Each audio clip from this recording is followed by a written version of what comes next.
एक ऐसा कलाकार जो कि भोजपुरिया में हम नहीं जानते थे, जो कि आज हम उनको वीडियो देखे मजबूर हो गए हैं वीडियो बनाने के लिए कि नहीं बनाना चाहिए, क्योंकि एक भोजपुरिया के कलाकार के हम देखें जो कि एकदम दिल छू लिए। आप लोग तो जान रहे हैं कि मतलब फेक आईपीएस के कितना ज़्यादा चर्चा चल रहा है।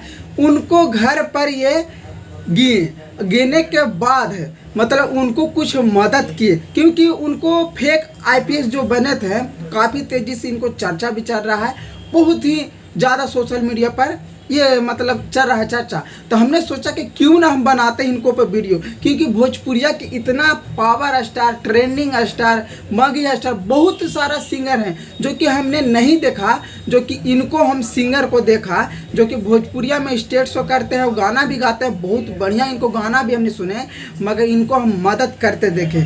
जो कि इनको नाम है कुछ मिश्रा करके नाम है, आशीष मिश्रा कुछ करके नाम है, बहुत ही एकदम बढ़िया, एकदम जब वीडियो देखे थे एकदम दिल छू लिए। इनके लिए हम अपना तरफ से बोलते हैं लव यू, थैंक यू। अब भोजपुरिया में ऐसा ही रहना चाहिए, जो कि हमने देखा तो नहीं मगर आपको देखा हमने कि ऐसा आप मदद किए, जो कि फेक आईपीएस जो कि गरीब घर से है, वो बोले भी कि बहुत ही गरीब, अगर अमीर रहते तो हम इनको मदद नहीं करते। इनको मदद करते हुए आप देख रहे हैं।